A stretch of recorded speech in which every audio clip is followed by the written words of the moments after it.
Diana Nabatanzi ne Florence Nampijja bannange omutuuze Jacob ayina kyabagamba maaso awo. Farida Nakazuwe nabyo tebinnaba kugwa. Wuno Omusezi asira abaana abasula mu bed space. Bannange Musezi gwe weeyita Kikaye Wisdom amazina ayanukula Tamara emirundi Junior. Mugamba mutya, mwasiibye mutya? Kansubire muli bulungi ng'enkola yaffe. Mbasaba video no mugimpere like era ninsaba gwe wenna mukwano atanaba kusubscribinga wano ku Suvia News Extra nti mukwano subscribinga era onyigene mu notification bell. Olemesi wanga byonna byemba nteekayo. Omutuuze ajja kubo ayina kyatugamba wano katukirabe nakyo.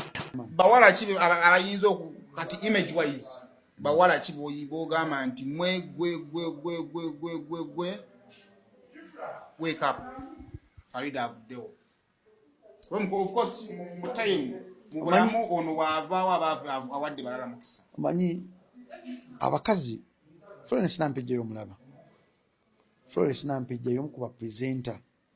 benali nsuubira nti bagenda kubeera b'amaanyi mu Uganda. Florence Nampijja alina qualities zonna. Anyuma okulabako, anyuma okuwuliriza, n'owaba ayambadde ayambala on point. Florence Nampijja alina qualities zonna. Tojja musanga ng'ali mu ssaga. Alina ekitiibwa kye, simanyi oba naye akimanyi. Nti Florence Nampijja nze mbakuba Spark TV oba NTV nani mbuzi oyo agasente mmeka njakuleeta mu Florence Nampijja live tuve mu bya program tandika okukola nga America nti America ekwata muntu linnya lye neefula program n'eryambala bw'ovaawo nga contract ewaddewo genda n'erinnya lyo nga tuyiye ekirala kubanga emirembe gikyuka batweva nowa bava South Africa mukazi owokubiri ayinza okuba Diana Nabatanzi nti ali versatile ye mukazi goso kwa program zonna najikubira najiteeka wali kitegeera nti ye tafaayo nnyo about respect afaayo nnyo about omuntu amulaba kyova nti no oli kyamusingako nti alina nnyo respect ali reserved ali open ebintu ebibiri byanjawulo nti Nampijja ayinza okuba w'amaanyi omuntu asobola omukwatibwako n'ekisa okusinga Diana Nabatanzi. Diana Nabatanzi akoze kino tekyewuunyisa. Nampijja akoze akikoze kyekinga alina mbiru ne Juliana alina mbiru n'akola ekintu ne Juliana n'akikola on the same time alina mbiru tekyewuunyisa. Juliana akoze eki ebyaddala Lema n'amakulu akoze ekintu wunajja ko awini asya Spice Diana akoze ekintu niyendi ngati bonna b'amaanyi ne wali akikoze akikoze otegera kati abakazi ba BBS wotugenda ku TV Princess Remy era y'omu ku bakyala benali nsuubira nti bagenda kubeera b'amaanyi ku TV naye kyemmanyi nti alina ebintu bingi nga ye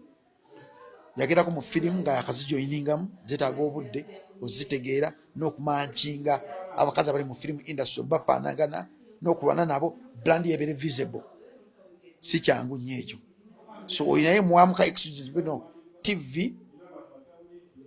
eyetaaga obudde firimu yetaaga obudde ate ayina controversy ya bbaawe naye yetaaga ogidifendinga buli kadde olina omulekaawo okukwata Farida ayambadde Farida we n'amujja ku TV n'amusigaza n'omusanga mu bantu nga ye Farida akyali oyo si kyankuba presenter abamu tulina Saimo wa TV bw'agivaako n'afuuka omulala n'emisaino ewaate waali nti ate essaawa zino omuntu alaba TV ennyo ye mukazi agitulako awa 2 n'agiraba kati oba olina zingiringu w'abakyala naye banawe tuba tugenda baprograma bye babirowoozaako nga bakola selection zaabwe baprograma tebabirowooza. Media za Uganda zaani akumanyi ananyangu yani kyali wange okimanyi mu media mulimu omuntu akuwa omulimu n'akulinyisa omusaala ne guba gwa miliyoni 4 n'agamba omwaka gumu ngina kujjako miliyoni 2 emyaka gumu nga omwa miliyoni 2 n'otwalako 2 mwaka guwera ng'otwala ennyazo akuwa value ewa boss we namala akunyonyuta media households ziri mu Uganda. So replacement beba ate munange ba TV presenter bakonyeeko okuli Diana Nabatanzi, Florence Nampijja ne Rape mukyala Bindeeba nti be balinga abasobola okugegeenya ku kifo omukyala Farida Nakazibwe mwe yabadde bannange. Naye mu bana abasatu bannange asinze kuwibita Florence Nampijja kugamba yamuwaanye n'amuwaana ebirija n'ebisooka gamba oba n'ebyebajjajja bajjajjaffe mwennono bannaaye mwandiwanga ate ebyo nga tubitadde ku bbali bwe ntukuuze butereevu paka watata wa champion Gudo maaso wano nina ka video nga yatukakasanga atugambye oli mukyala wange oli mama w'abaana bange nina okusooba ng'ennyumba ya champion Gudo gyamuzimbidde ewedde bananga abantu birabira mangu. Tata champion Gudo y'omu ku bantu abaali balemesa champion Gudo okola ekivulu naye munange sawa zino atugambye nze bwe temunnyumiza bali baana bange oli mukyala wange lwakuba nti Alien Sking yera yagala okutwawula ye bannange mbuye ayina okusooba mu mateeka namwe ka video mukeerabireko.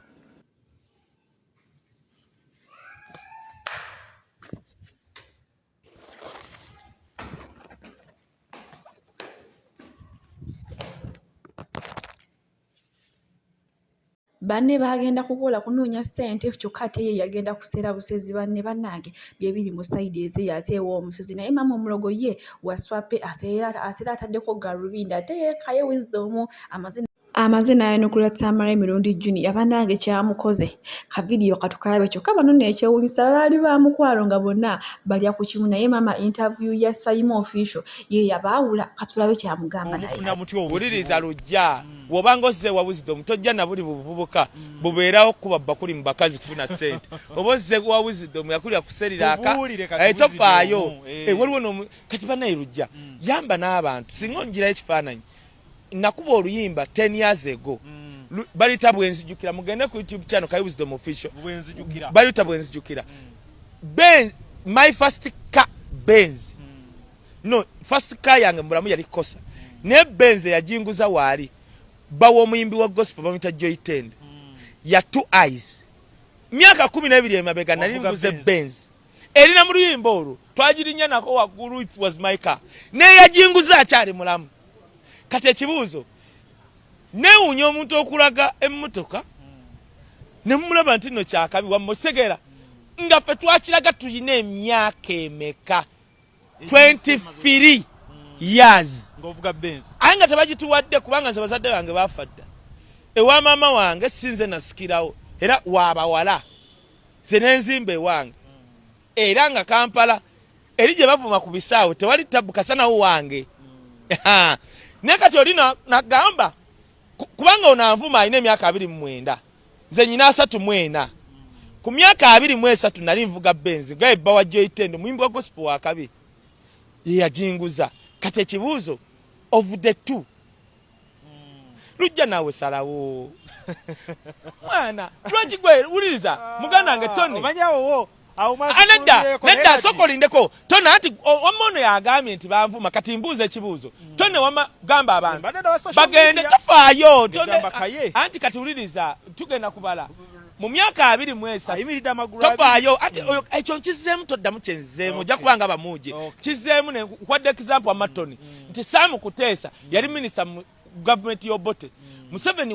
we yalya ye minisita yasooka ekibuuzo we yali mu government y'Obote yali akolera ani Museveni kitegeeza Museveni yamugamba sigala yotuwenga information za cabinet watyanga waliwo abantu abayimiridde nga Kaye Wisdom naye nga bambega kyobola Museveni Bobby yagamba bwe mulabanga omuntu nga wane wenarem ng'ayogeranga ffe muleka ab'omu ku ffe tyakyogera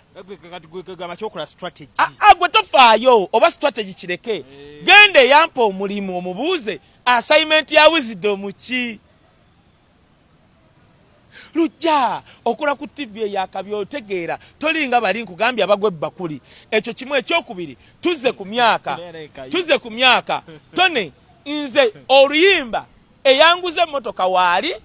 ne mukyala we waali Benz 2-eyed nalina emyaka 23 eyaddamu okunguza emmotoka yali tabule yanguza Land Cruiser abeera kavule jeje omumanyi yatadde ebyuma ku gundi jeje nze namusooka okugaggawala n'asooka okufuuka biliyoniya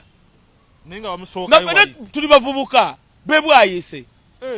yes naye kati ekibuuzo oli azaakulaze noga kaye kino kirekawo kaye gwaba muje kubanga kati mwe abannamawulire b'ennaku zino temukola research nti tosobola kugamba tuwegeze kuwava munno ng'oguze emmotoka ng'ava munno emmotoka gy'oguze yazivuga muvubuka takyazivuga